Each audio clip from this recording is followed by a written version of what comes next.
This is Chris Park at LaneCountySportsOnline.com. I'm speaking with Lane Johnson. He's the head football coach at Sheldon High School. Coach Johnson, thank you for taking the time to speak with us this morning. My pleasure, Chris. First of all, congratulations on your season opening win last week, 35-15 on the road at Southridge. Let's talk a little bit about that game. Were you surprised by the outcome of that game? Probably a little bit. I was really proud of our kids. We played a bunch of kids played their first, meaningful varsity minutes, and I was very proud of the fact that we answered the bell, because Southridge is a very fine team, and we kind of played like we practiced, which was pretty well. We practiced well during the week and went out and played well on Friday. The players you rely on to play well did so, Mitchell Herbert, Yachty Dunmore, but you also had some new faces that stepped up and contributed. Can you tell us a little bit about those guys? Yeah, Joseph Kuhn, our quarterback, had a very good game. Kellen Strom at receiver had a couple big catches. I think he had 110 yards receiving. And then probably the biggest surprise to me was our offensive line. We had two returning starters, Marcus McGovern and Tanner Davies, and then three guys that had never played varsity football for the most part. And we did a really good job of protecting Joseph, and our run game was pretty effective. So, yeah, it was neat to see those guys step up. So, one game into the season, you made a comment regarding during the summer practices that Joseph Kuhn, am I saying that right? It's Kuhn. Kuhn was looking very Taylor Alley-like so far. And two questions: is that true still? And can you expand on that comment about what you mean by that? I think our listeners know, in the sense that he's a senior who's worked really hard, put his time in, been patient, watched, learned, and now he's an unknown name stepping up and getting it done. But can you just expand a little bit about that? Well, you hit it right on the head, Chris. All of those things that you just talked about were true. We've been very fortunate here. I think we've had three different quarterbacks through the years: Alex Brink, Jordy Johnson, Corey Moran, who all quarterback for 3 years. They were starters as sophomores. Then we've had a handful of guys like Joseph, and I referred to Taylor Alley because Taylor Alley was, led us to a state championship in his first year as the quarterback. And Joseph, I'm not saying he's going to lead us to the state championship, but he performed during the summer very similarly to Taylor. Now, Taylor was more of a dual threat guy, and Joseph's not, but just in terms of handling our offense, it's a little tough to do when it's your senior year and you haven't had 2 years of experience like some of those other guys have. So, yeah, we were very pleased with Joseph. But again, I think the majority of the credit goes to our offensive line for protecting him. But Joseph was outstanding, and he's a great kid. He's a kid that I can go home at night and sleep well, even if we don't win, because I know he's going to give it his all. So you may have answered this already, but looking back, what things did Sheldon do well in this game? You mentioned the offensive line. Anything else? We ran the ball well, which we knew going into the game we couldn't throw it 50 times and beat them. So we knew we had to establish a running game, and our offensive line, our running backs, did a really good job. You mentioned Yachty Dunmore earlier, and he had a really good game, especially in our screen game, but we had two other running backs, Ben Plank and Taylor Tharp, who, going into the game, I wouldn't have thought would have had a whole bunch of carries. Both did a really good job carrying the ball. So, that to me was the key to the game. Us being able to run the ball and get our play-action pass going off of that. And then defensively, we gave up one big play, and that was the one touchdown that they scored. So, it was good. What does Sheldon need to work on after this game? We need to tackle better in the open field. We've always prided ourselves that we're going to make teams, and talking about defensively, we're going to make teams line up and run another play. And we did that really well except for one play. They scored on the first play of the second half, and we didn't defend it very well. That's probably the biggest thing to me, is being able to tackle good athletes in the open field and not give up big plays. Okay, last question about last week before we move on to the game this week. Can you share one or two key plays or critical moments in the game that you can recall that kind of maybe changed the tide there? Sure. I thought a huge play in the game, which most people probably wouldn't agree with me, was our first series. We had 3rd and 9, and we ran a little play-action pass, and Mitchell Herbert made an unbelievable diving catch to get a first down that kept our first drive alive. To me, that was one of the keys offensively. And defensively, we were ahead 21-15. They were going in to score, and we got them to fumble, and we actually picked it up and returned it for a touchdown, but it got called back because of a penalty on us. But that's midway third quarter. Midway third quarter. We were reeling. They'd scored on the first play of the half, and then we punted to them, or we actually fumbled, and they drove it down the field, and we came up with a big play and ended up scoring on that drive. Right. So you're thinking most people would look at that series. Without a doubt. Yeah. Yep.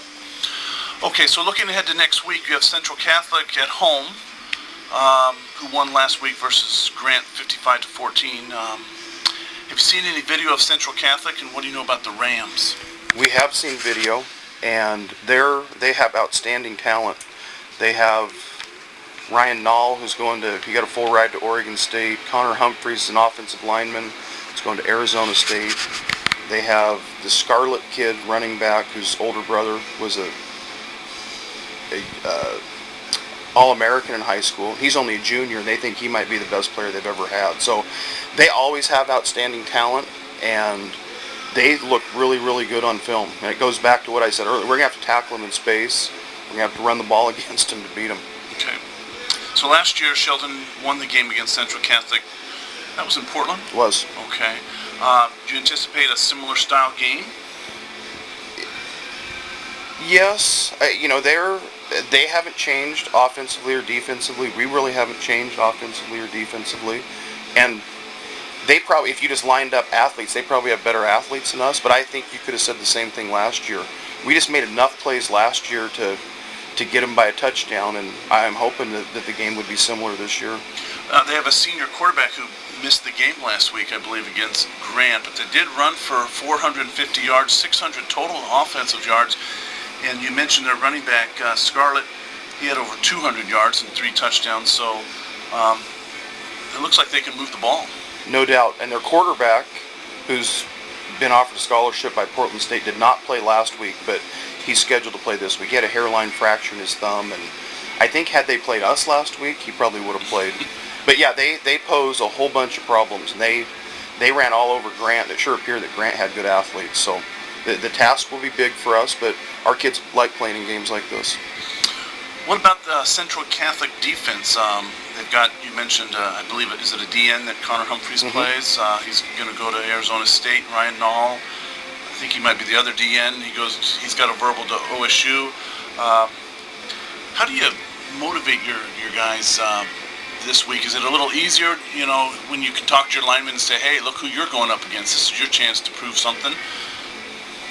That is motivating to our kids. There's no doubt about that. But Southbridge had really good defensive linemen also. So, we, in our non-league games that we've played since I've been the head coach, we've played against really good teams. So our kids are motivated anyway. But, when you get to play against guys that are, Division I players, that always ups the ante a little bit. So our kids will be fired up. Name one or two other players in the conference, other than your own, from another team that you think might be a player of the year or somebody to keep an eye on. So somebody from the Southwest Conference. Well, to be honest with you, Chris, I don't pay attention a whole bunch to other players in the league. I know that South Medford has a handful of kids coming back. They have a quarterback that they're very high on. Contreras is his last name. Other than that, I know that Grants Pass has some good players. North Medford has some good young players. But as far as player of the year candidates, I wouldn't be a good judge of that. So one last question here before we cut you loose. We'll return to the Central Catholic game. If you could describe one or two keys to the game. We still got 4 days ahead of time, but at this point, one or two keys to that game, what do you think that will be? Probably the biggest key for us right now is practicing well for the next 3 days. And I know that sounds kind of corny, but that's how we've always approached things around here. If you practice well, things kind of take care of themselves on Friday as long as you play fundamentally sound. You got to block them, you got to tackle them. But, we have to be able to slow down their defense. They're really, really aggressive, and we've got to block them up front. And then on defense, when we're on defense, we have to eliminate the big play, or at least limit the big play. So I don't know if we can do either, but we're going to give it a shot. Okay. One more question. I just thought of another one. Sure. Do you think this is one of maybe the one or two toughest games of the year on your schedule coming up this week against Central Catholic?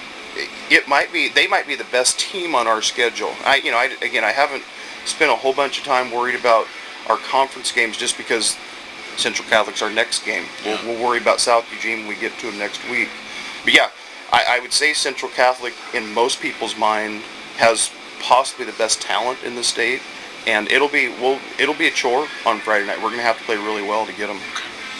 Well, Coach Johnson, thank you again for your time sitting down with us. This has been LaneCountySportsOnline.com. Good luck to your team this Friday night. Thank you, Chris. Talk. This is Marvin Hammerschmith and Chris Park on LaneCountySportsOnline.com. Prep Talk, the one and only weekly internet-based radio broadcast dedicated to high school sports in Lane County, Oregon. Chris, we got some big games coming up this week. We certainly do, and I think the first is the Central Catholic at Sheldon, as Lane Johnson kind of walked us through their win last week at Southridge, and a preview a little bit about Central Catholic this week. There's going to be a big crowd at the Sheldon game. I don't predict because I'm usually wrong, and plus I don't like predicting at the high school level. But I just think that is going to be a good game. I'm very anxious, very excited to see Central Catholic's defense versus Sheldon's offense. That, I think, is going to be great. But then I also turn the table and think, well, gosh, I would like to see how Central Catholic's O does against Sheldon's D. So either way, don't go to the concession stand or to the restroom until halftime. Yeah. And games like this where you've got two really good teams, don't underestimate the value of special teams. Mm-hmm. And, either team could return a punt, return a kickoff, kick a 40, 45-yard field goal to win the game. I mean, it could be that close. Yeah, or one or two turnovers, yeah. Yeah. So we also have South Eugene Willamette. We talked about that earlier. Both teams, new coaching staffs for this year. Both teams started out on a winning note, and we'll see how they respond. At the high school level, you get a win under your belt, and sometimes it's easy to get overconfident. And so we'll see if these new coaches can keep their teams grounded and go out there and play some good football. Yeah, two former Oregon Ducks as head coaches for South Eugene and Willamette. Last year, Willamette beat South Eugene. So this is one more game that South wants to get. They kind of had some redemption beating Churchill last week. They lost to Churchill last year. And I think Chris Miller, he mentioned in our Week 2 show when we interviewed him that the first thing he wants to do is have his kids compete. And they really did last week. I think this will be a good game. I think I got to give a little edge to South Eugene just because I think they have so much positive energy and momentum out there. However, it's at Willamette. And Willamette's feeling good about their win at Corvallis. So this could be a really good game. It could be. And if I was going out and watching some high school football on Friday, that would certainly be a game on my list to go out and watch because, the Willamette community, they really come out and support their football team. So there's going to be a lot of people at this game. Yeah, we're going to have Adam Kennebrew on later on in the year for an interview to get caught up on Willamette. But I think those are two of the top games. But there's a couple more too. Yeah, Thurston is traveling up to West Salem. And, Thurston, again, off a tough loss against Aloha. And West Salem, it doesn't get any easier for them, does it, Chris? Yeah, I think that's another top 10 team. West Salem did get a win last week. I think they ended up beating South Medford in a close game. So Thurston might be able to get a sense for where they're at when they do the comparison of Team A versus Team B. How would Team A do against Team C? You can read into that a lot. Either way, Thurston's in a similar position as last year. They lost to Aloha last year. Was a really good team last year. They got a tough game against West Salem on the road. I think both these games prepare them well for their league. I agree. And that's why you schedule non-league games, is to prepare your team to make it through the entire season, not just the first two games. They mean a lot. I'm not downplaying any of the games, but when you can really get your team honed in on what you need to do to get through the season, it shows when you come out on the other side if you're making the playoffs. So. And I think that's what Justin Stark wants to do. Get these tough non-league games in preparation for a difficult league schedule. Marvin, we need to probably connect with Justin Stark maybe later on in the year and get him in for an interview. Absolutely, I'd love to. Corvallis is coming down to play Springfield. We talked a little bit about them earlier. Corvallis losing to Willamette, Springfield losing to Silverton. So you've got two 0-1 teams going to vie to get their seasons going here. And I just think that knowing Coach Heiberger as well as I do, I know that he's going to have Springfield ready to go this week. Yeah, I think he will too. And again, no shame in losing to Silverton. Their defense looks really strong. I saw some highlights of that game. So this could be a bounce-back game for the Springfield Millers. Get them ready for a tough league. Is there any big 4A or 3A or 1A games coming up, Chris? Next, coming up on Saturday, is the California-Oregon Challenge at Autzen Stadium. Cottage Grove will be playing for their second game on a Saturday. They're going to play Sutter, California. Elmira is home versus Philomath. Junction City is going to be opening their season at home against Yamhill Carlton, and Siuslaw will be on the road at Illinois Valley. So those are the 4A games. 3A games, Creswell will be home versus Rogue River, and Pleasant Hill is on the road at Amity. Okay. So that's for 3A. Great. All right, well, that's going to wrap up this edition of Prep Talk.